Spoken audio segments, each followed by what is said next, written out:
Hello everyone. UPSC prelim booster current affair series में आपका स्वागत है। आज है 16 नवंबर 2024। आज हम देखेंगे कौन कौन से article PIB, the Hindu newspaper के साथ साथ अदर करंट अफेयर्स की मैगजीन और न्यूज़पेपर में इम्पॉर्टेंट रहे हैं। आज का जो हमारा पहला आर्टिकल है वो है राष्ट्रीय शिक्षा दिवस को लेकर। आपसे राष्ट्रीय शिक्षा दिवस पे तो प्रश्न नहीं पूछा जाएगा कि आप हमको ये बताइए कि राष्ट्रीय शिक्षा दिवस कब मनाया जाता है या अंतर्राष्ट्रीय शिक्षा दिवस कब मनाया जाता है। ऐसे प्रश्न सामान्यतया अभी यूपीएससी में नहीं आए हैं, बट हो सकता है कि स्टेट पीसीएस वगैरह एग्जाम में आपसे पूछ ले, या ये भी हो सकता है कि इन फ्यूचर कभी यूपीएससी पूछ ले। तो बेसिक आपको बस पता होना चाहिए कि जो राष्ट्रीय शिक्षा दिवस है हमारे देश में वो कब मनाया जाता है। वो हमारे यहाँ मनाया जाता है 11 नवंबर को। किसकी याद में? मौलाना अबुल कलाम आज़ाद की याद में।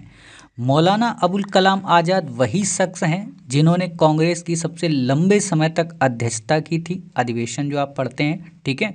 और ख़ास बात इनकी क्या है कि ये मुस्लिम होते हुए भी, मतलब मुसलमानों के कद्दावर नेता होते हुए भी इन्होंने विभाजन को अस्वीकार किया था। मतलब ये जिन्ना से बहस करने लगे थे। मतलब जिन्ना ये कहते थे ना कि हम मुसलमानों के प्रमुख नेता हैं, तो कांग्रेस ये कहती थी कि भैया तुम मुसलमानों के नेता हो, ये किसने तुमसे कहा। जैसे आज की डेट में आप देखोगे भारत की राजनीति में एक शख्स हैं असदुद्दीन ओवैसी, वो ऊट पटांग के स्टेटमेंट देने के लिए बनाए गए हैं। और आपको मैं थोड़ी सी एक सीक्रेट बात बता दूं कि असदुद्दीन जो ओवैसी हैं उनकी पार्टी की जो फंडिंग है, समझ गए, वो हमारे देश की जो प्रमुख पार्टी है वो करती है, सिर्फ इसीलिए कि तुम बस ये हिंदू मुस्लिम करते रहो, समझ गए। जैसे मैंने 2-3 लोगों को नोटिस किया है भारत की राजनीति में, एक असदुद्दीन ओवैसी हो गए और एक ये बीएसपी के एक प्रमुख नेता हैं, मुझे नाम नहीं याद आ रहा, शायद उनको रावण कहते हैं, है ना, जो भी नाम हो शायद रावण ही कहते हैं। तो उनके बारे में मैंने, क्योंकि ये लोग क्या करते हैं ना, ये अपनी दुकानें भरते हैं, आपके लिए कुछ नहीं करेंगे। इनके महल सब अच्छे हो जाएंगे, जितने भी नेता हैं, चाहे समाजवादी पार्टी के आप नेता उठा लो, कहने को तो समाजवाद की बात करते हैं, मतलब इनका जो प्रिंसिपल है ओरिजिन। या फिर आप पंडित दीनदयाल उपाध्याय कोई देख लीजिए, पंडित दीनदयाल उपाध्याय जी के जो विचार हैं, ठीक है, एकात्म मानववाद, वो इतना कट्टर नहीं है जितना आज आप देखोगे, समझ गए। तो फाउंडिंग फादर्स अच्छे होते हैं बट उनके बाद के लोग बेकार होते हैं। तो यही इनके बारे में था कि जिन्ना कहते थे कि तुम मुसलमानों के प्रमुख नेता नहीं हो, हम नेता हैं, ठीक। खैर हमें इस पे नहीं जाना है कि शिमला कॉन्फ्रेंस में कौन था कौन नहीं था। मॉडर्न इंडिया में ऑलरेडी हम इनके बारे में आपको काफ़ी चीज़ें पढ़ाते हैं, और वहाँ आपने पढ़ा भी होगा कि इनकी प्रमुख पत्र पत्रिकाएँ रहीं, इन्होंने किस तरीके से नेशनल मूवमेंट में अपना योगदान दिया, ठीक। आज की इस क्लास में हम ये देखेंगे कि मौलाना अबुल कलाम आज़ाद से रिलेटेड जो इम्पोर्टेंट फैक्ट हैं, और उनमें भी इनके बुक्स कौन कौन सी हैं, इनके न्यूज़पेपर कौन कौन से हैं, और इनके विचार क्या रहे या आज़ादी के बाद इनका योगदान क्या रहा, ठीक है। इन पे क्वेश्चन बनेगा। तो आपको पता है कि राष्ट्रीय शिक्षा दिवस 11 नवंबर को मनाया जाता है। अब आपके मन में आया होगा कि अंतर्राष्ट्रीय शिक्षा दिवस कब मनाया जाता है। तो जो इंटरनेशनल एजुकेशन डे है वो 24 जनवरी को मनाया जाता है, 24 जनवरी को, है ना। कल की क्लास में मुझे याद है मैंने एक फैक्ट गलत बोला था कि 21 जनवरी का जो दिन है वो सुभाष चंद्र बोस से रिलेटेड है। नहीं, 21 जनवरी का नहीं है, वो 23 जनवरी का है, जिसको पराक्रम दिवस के रूप में मनाया जाता है। और जो 22 जनवरी है वो प्रभु श्री राम की प्राण प्रतिष्ठा से रिलेटेड है। सोचो एक चीज़, आप हमारे देश का दुर्भाग्य देखो, 22 जनवरी को राम मंदिर की प्राण प्रतिष्ठा की जाती है।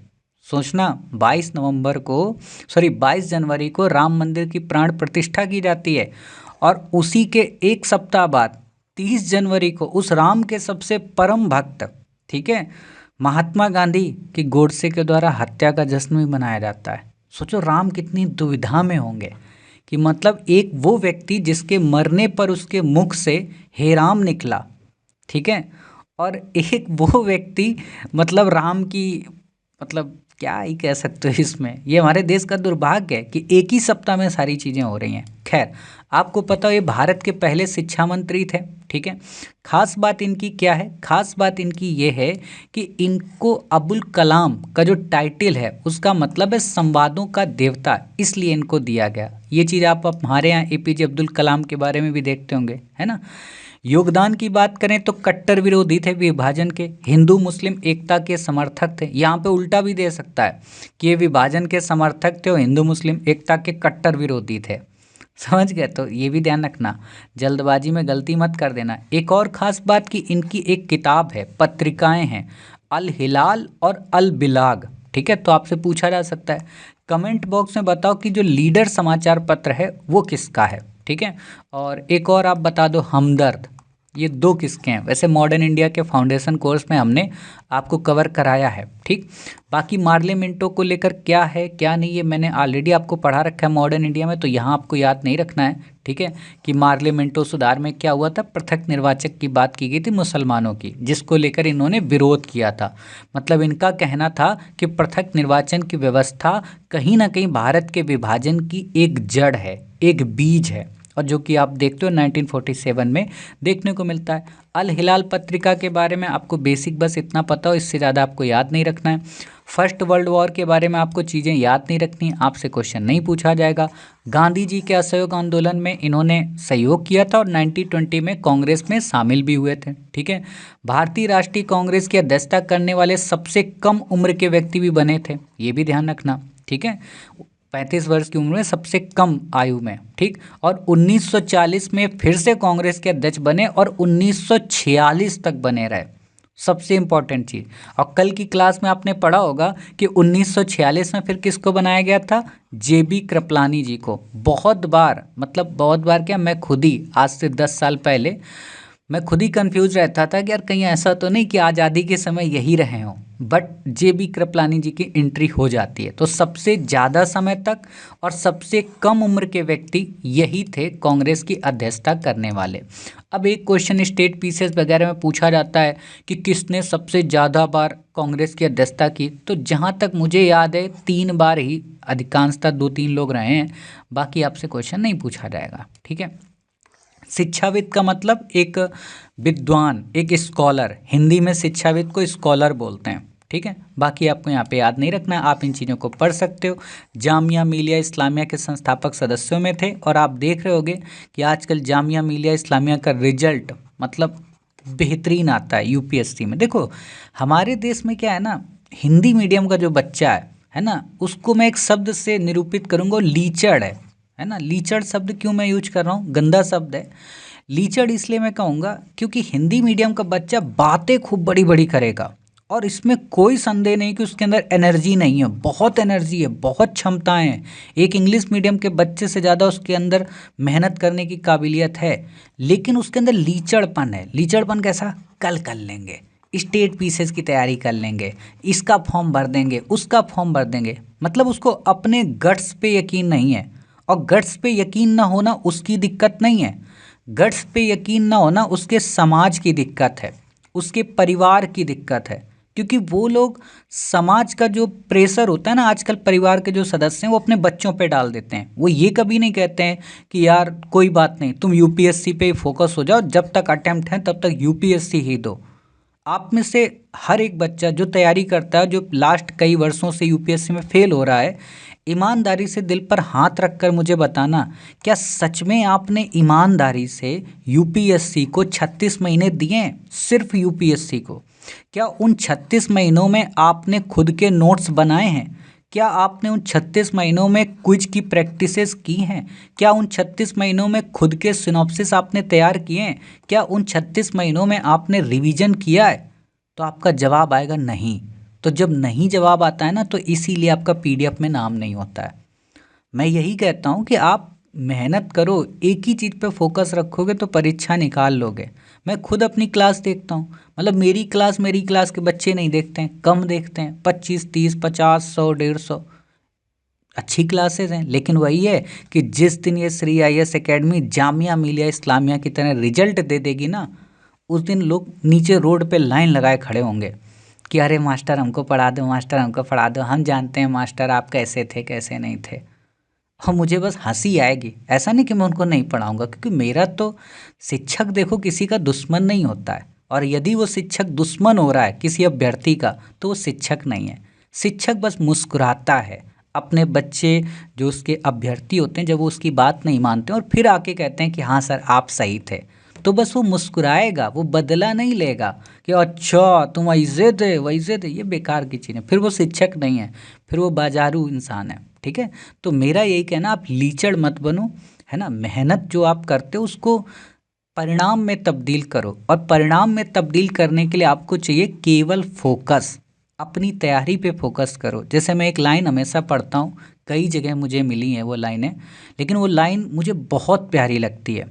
उस लाइन में क्या कहा गया, उसमें कहा गया है कि ये जो समय है ना वापस नहीं आएगा, तो जिसे भी दे रहे हो सोच समझ कर देना। ये लाइन बहुत गजब की, बहुत कुछ कह देती है। इस लाइन में सब कुछ है कि अभी जो आप अपना समय दे रहे हो ना, चाहे वो जॉब के लिए किसी को दे रहे हो, या किसी एग्ज़ाम दूसरे एग्ज़ाम की तैयारी के लिए दे रहे हो, या फिर आप किसी पार्टनर्स को दे रहे हो, है ना। समय दो, लेकिन इतना मत दो कि आपकी तैयारी धूमिल हो जाए।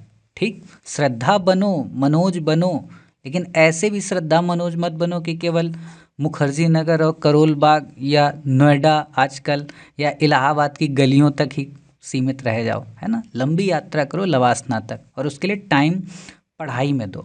ठीक, खैर इनकी रचनाओं की बात करें तो बेसिक कॉन्सेप्ट ऑफ कुरान आपसे नहीं पूछा जाएगा, गुबारे खातिर नहीं पूछा जाएगा, दर से वफा नहीं पूछेगा, लेकिन इंडिया विंस फ्रीडम पे क्वेश्चन आएगा। तो इस पे आपको याद रखना है ना। और एक क्वेश्चन ऐसा भी बन सकता है, कैसा क्वेश्चन बनेगा, मतलब पहले आया है 1996 में, और वो आया था गांधी जी को लेकर। क्वेश्चन ये बन सकता है कि ये स्वतंत्र, मतलब ऐसे बनाएगा कि ये कांग्रेस के सबसे कम उम्र के अध्यक्ष थे, इन्होंने विभाजन का विरोध किया था तथा ये हिंदू मुस्लिम एकता के समर्थक थे, है ना। इनके नाम पे भारत सरकार राष्ट्रीय शिक्षा दिवस मनाती है, निम्न में से कौन।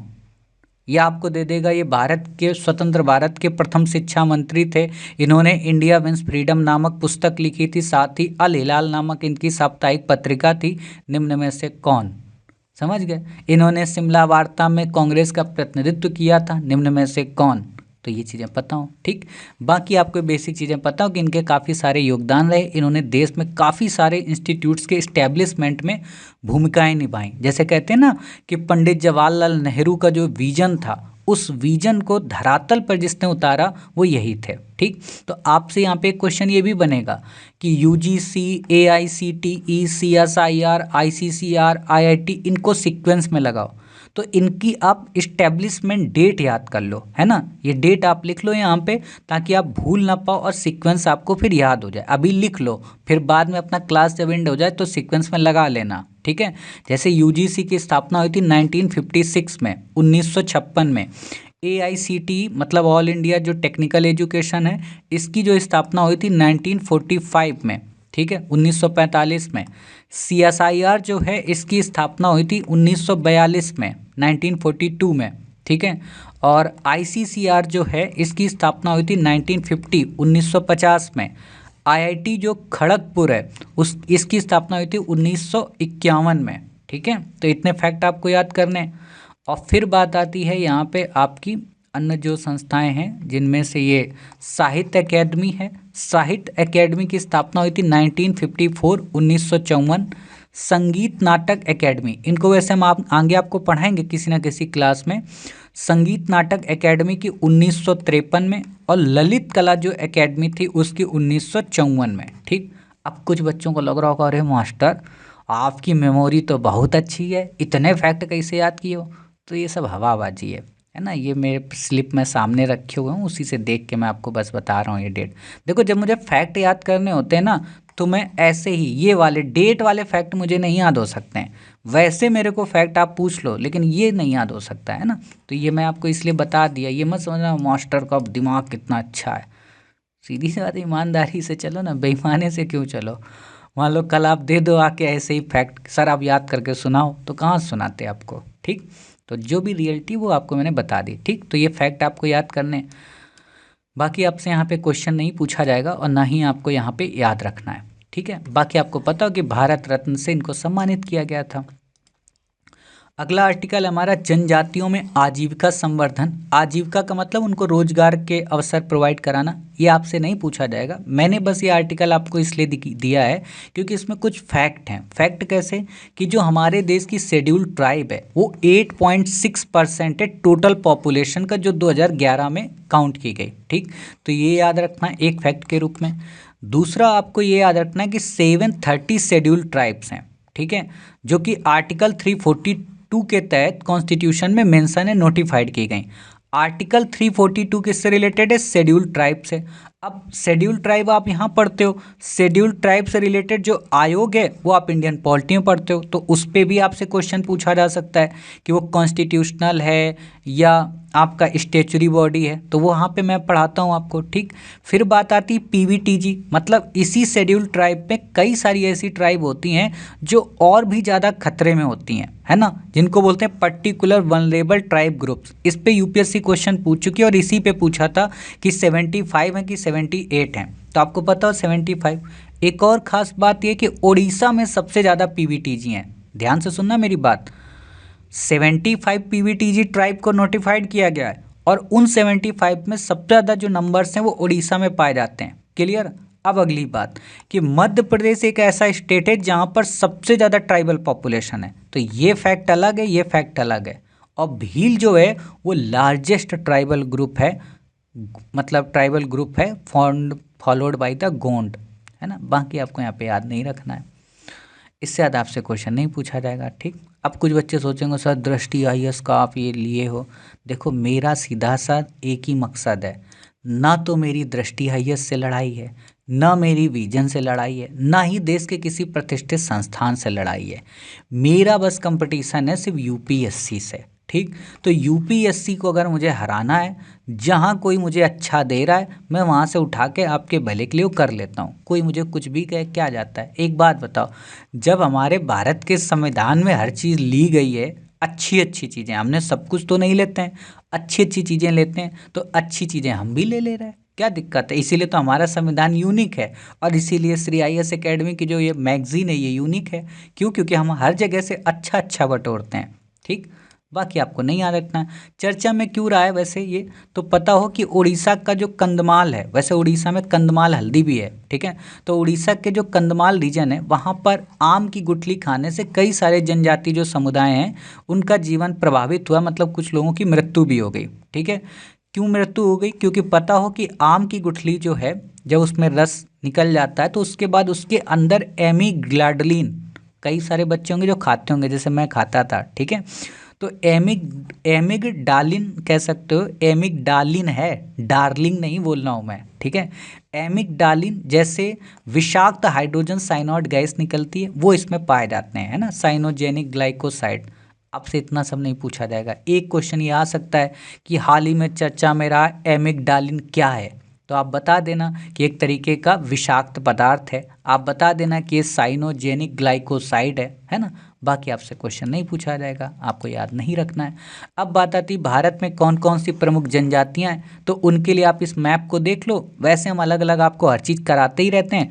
मोटे तौर पे देखो यहाँ पे जो क्वेश्चन आपसे पूछा जाएगा ना वो यहाँ पे आएगा, इनसे अरुणाचल वाली में, कि मिसमी, आपातानी, गालो, अबोर, मोनपा, सिंगपो, है ना, शेरदुकुपेन, इन पे क्वेश्चन आएगा। और फिर आपका ये भूटिया पे आ ही चुका है कि भूटिया और लेपचा कहाँ पे हैं, लिम्बू तमांग कहाँ पे, है ना। बाकी आपसे यहाँ पे रेयर है कि बुक्सा पे क्वेश्चन पूछे, गुज्जर पे पूछे, बाल्टी पे पूछे, है ना, भील पे पूछे, रेयर है। क्योंकि इनमें कई, जैसे भील यहाँ पे भी है ना, आपके राजस्थान में भील आपको देखो यहाँ पे गुजरात में भी मिलेंगे, भील आपको यहाँ पे मध्य प्रदेश में मिलेंगे, तो ऐसे क्वेश्चन नहीं पूछेगा, है ना। सहरिया जैसे आपको यहाँ पे मिल जाएंगे। तो कुछ क्वेश्चन जो रेयर होते हैं और ख़ासतौर पे वो नॉर्थ ईस्ट से ज़्यादा पूछते हैं, तो नॉर्थ ईस्ट वाले आपको बस याद रखना है। बाकी जो हम आपको चर्चा में रहेगा वहाँ कराएंगे। और यदि यूपी पीसीएस देते हो तो ये याद कर लेना कि भोटिया कहाँ है, बुक्सा कहाँ है, जौनसारी कहाँ है ना। यूपी पीसीएस में आपसे क्वेश्चन पूछा जा सकता है। बाकी आपसे यहाँ पे फैक्ट के रूप में मैंने बता दिया कि गोंड के बाद जो भील है वो सबसे, जैसे अभी मैंने बताया ना आपको कि भील, तो वो मैंने गलत बोल दिया क्योंकि इंग्लिश ट्रांसलेशन सही से नहीं कर पाया। तो आपको बस ये बताओ कि गोंड नंबर 1 पर, उसके बाद भील जो ट्राइब है वो दूसरे नंबर पे, ठीक। बाकी ये चीज़ें आप यहाँ पे पढ़ सकते हो डिटेल में, इससे ज़्यादा आपको याद नहीं रखना है। अगला जो हमारा आर्टिकल है वो है विकास अर्थशास्त्र को लेकर। आपसे क्वेश्चन नहीं पूछेगा, बस नाम मात्र के लिए आपको पता हो कि जो विकास अर्थशास्त्र या डेवलपमेंट जो इकोनॉमिक्स है वो किस चीज़ पे बात करती है। वो बात करती है सस्टेनेबल डेवलपमेंट गोल्स पर, वो बात करती है सस्टेनेबिलिटी पर। मतलब उसका कहना होता है कि जब भी हम किसी भी अर्थव्यवस्था को डेवलप करते हैं तो हमें इन चीज़ों का ध्यान रखना चाहिए कि उससे हमारे देश में या किसी भी देश में एक इकोसिस्टम कैसा डेवलप होता है, नेचर के साथ कैसे वो फ्रेंडली होती। बस इससे ज़्यादा आपको नहीं याद रखना है। इतना और आप याद रख सकते हो कि विश्व आर्थिक परिदृश्य जो रिपोर्ट है या वर्ल्ड इकोनॉमिक ऑस्पेक्ट जो रिपोर्ट है वो IMF के द्वारा जारी की जाती है। बाकी कुछ मत याद रखना, सब बेकार की चीज़ें हैं। मैंने जानबूझकर इसलिए दी हैं ताकि आपको ये पता रहे कि हमें क्या नहीं पढ़ना है। समझ गए। देखने में तो बहुत अच्छा लगता है यार, ये पढ़ लें वो पढ़ लें। जैसे मैं कभी कभी बुक स्टॉल जाता हूँ, वहाँ एक से किताब देखता हूँ और देख के थोड़ी देर बाद रख देता हूँ, कहता हूँ अरे यार ये बेकार किताब है, घटिया किताब है। क्यों? क्योंकि मुझे पता है कि उसमें चंद लाइनें ही बस नई होती हैं, यूनिक, बाकी सबकी सब कॉपी पेस्ट होती हैं। तो जब हम कोई किताब पहले ही पढ़ रखे हैं तो उसको क्यों पढ़ें। और आजकल का नया बच्चा जाता है बाजार में, बढ़िया टाइटल डेकोरेटेड देखता है, खरीद लेता है। ये नहीं करना चाहिए आपको, ठीक। खैर, ये विकास अर्थशास्त्र की परिभाषा है, आप देख लेना, बाकी आपसे क्वेश्चन नहीं पूछा जाएगा। क्लियर हो गई बातें। अब इसमें क्या नुकसान है क्या फ़ायदे हैं ये आप यहाँ पढ़ सकते हो, आपसे क्वेश्चन नहीं आएगा तो इसलिए मैं आपको ये नहीं कह रहा हूँ। बाकी बहुत शौक हो तो PDF आपके पास है ही, तो आप PDF अपना जाके पढ़ लीजिए, ठीक। नवशास्त्रीय सिद्धांत क्या, ये कुछ भी नहीं पूछा जाएगा। संरचनावादी क्या है, ये फालतू की चीज़ें हैं। मेंस जब आपको पढ़ाएंगे ना तो वहाँ पर हम आपको डिटेल में कवर कराएंगे, तो वहाँ पर आपको याद रखना है, ठीक है। तो आज की क्लास में बस इतना ही इम्पोर्टेंट था। एक बात आपको बता दें कि श्री IAS एकेडमी अपनी टेस्ट सीरीज शुरू कर रही है। आप में से जिन बच्चों को एनरोल हो सकते हैं, 1 दिसंबर 2024 से टेस्ट सीरीज शुरू होगी। इसमें 51 टेस्ट होंगे, 51, जिसमें 31 आपके GS के होंगे और 20 हमारे CSAT के होंगे, ठीक है। 500 रुपीज़ का बस प्राइस है, नाम मात्र का। इसका वीडियो डिस्कशन डिटेल्ड में आपको मिलेगा। हर एक टेस्ट के एक एक क्विज जो होंगे वो यूनिक होंगे और उन क्विज की खास बात होगी कि कोई भी क्विज बैक ईयर का नहीं होगा। जैसे आप देखेंगे बाजार में जो टेस्ट सीरीज उपलब्ध होती हैं उनमें 5 से 10 क्वेश्चन बैक ईयर के वो डाल देते हैं, जो कहीं ना कहीं आपके साथ चीटिंग होती है, ठीक है। जब हम बैक ईयर की सीरीज ऑलरेडी आपको कराएंगे क्विज के रूप में तो वो बैक ईयर में रहने देंगे। यहाँ पर आपको नए और अपडेटेड और अपकमिंग क्विज मिलेंगे। अपकमिंग का मतलब क्या है कि जिनके 100% चांस होंगे। 100% का मतलब ये नहीं कि हम 5100 आपको क्विज कराए तो उनमें से 100 के 100 आ जाएंगे। 100% का यहाँ मतलब ये है कि आपके 60+ तो आएंगे ही आएंगे, और नहीं आते हैं तो ये आपके पैसे वापस। समझ गए। पैसे क्या वापस, मतलब फिर तो मेरे ऊपर धिक्कार है ना, क्योंकि और वैसे भी ये test series Shri IAS academy पहली बार लॉन्च कर रही है। तो आप खुद सोचो कि बाजार में जब इतना सारा कंपटीशन है, एक से एक महारथी टिके हुए हैं, तो क्या इस मास्टर को इस भीड़ से आगे नहीं निकलना होगा। क्या मुझे नहीं इच्छा करती होगी कि मेरी एकेडमी की जो पहली टेस्ट सीरीज हो वो 60+ डायरेक्ट पहुंचाए। तो मैं तो अपना पूरा जोर लगा दूंगा। अब आपकी जिम्मेदारी कि आप ज्वाइन करके जोर लगाएंगे या नहीं लगाएंगे। हाँ, ये बात अलग है, टेस्ट सीरीज पूरी ऑनलाइन होगी, मतलब आपको PDF मिलेगी और आप सामने बैठ के देखेंगे, टेस्ट देंगे। बाकी सारा टाइम टेबल शेड्यूल वगैरह अगले 1-2 दिन में आपको पब्लिश हो जाएगा, तब आप वहाँ पे देख सकते हैं, ठीक। खैर, आप में से जिन बच्चों को कोर्स लेना हो, अब पता कैसे चले जाएं कहाँ पे, तो कुछ नहीं करना है आपको, ऐसे ही अपने किसी भी इस मैगजीन के आर्टिकल में आना है, ठीक है। किसी भी मैगजीन के आर्टिकल में यहाँ पे पिक्चर आपको दिख रही है, इसको क्लिक कर देना है, सीधे आप श्री IAS एकेडमी पे जाके गिरोगे, ठीक है। अब आ गए यहाँ पे, तो आपको क्विज का कोर्स लेना तो क्विज का कोर्स ले सकते हो। टेस्ट सीरीज का मैं बात कर रहा हूँ तो टेस्ट सीरीज ये है 500 रुपये की, ठीक है, नाम मात्र की फीस है। अब फाउंडेशन कोर्स में अगर आपको पॉलिटी, हिस्ट्री, ज्योग्राफी ये सब पढ़ने हैं तो आप फाउंडेशन कोर्स में जाके कोर्सेज कवर कर सकते हैं, ठीक। बाकी हमने यहाँ पे सारी चीज़ें आपको बता रखी हैं, आप यहाँ पे पढ़ लीजिए, ठीक है। यहाँ पे फाउंडेशन कोर्स में हमने एक एक कोर्स काफ़ी अच्छे से कवर कराया है। जैसे आपका अगर मॉडर्न इंडिया अच्छा ना हो, एंशियंट अच्छा ना हो, तो मात्र 250 रुपये में आप अपने एंशियंट हिस्ट्री बेस्ट कर सकते हैं, मॉडर्न इंडिया बेस्ट कर सकते हैं, जिससे जो 25 क्वेश्चन आपके आते हैं वो ईजिली आपके सॉल्व हो सके, ठीक। इकोनॉमी हमने काफ़ी अच्छे तरीके से यहाँ पे कंप्लीट कराई है। तो उम्मीद है आपको मेरी सारी बातें समझ में आ गई, और जो कोर्स आपको अच्छा लगे वो आप कर सकते हैं। श्री IAS एकेडमी का ऐप भी डाउनलोड कर सकते हैं। बाकी आप इन सारी बकवास को चाहें तो इग्नोर भी कर सकते हैं, कोई ज़बरदस्ती नहीं। ठीक, तो मिलते हैं फिर अपनी नेक्स्ट डे की करंट अफेयर के साथ। अपना ख्याल रखिए, स्वस्थ रहिए। जय हिंद, जय भारत, वंदे मातरम, भारत माता की जय।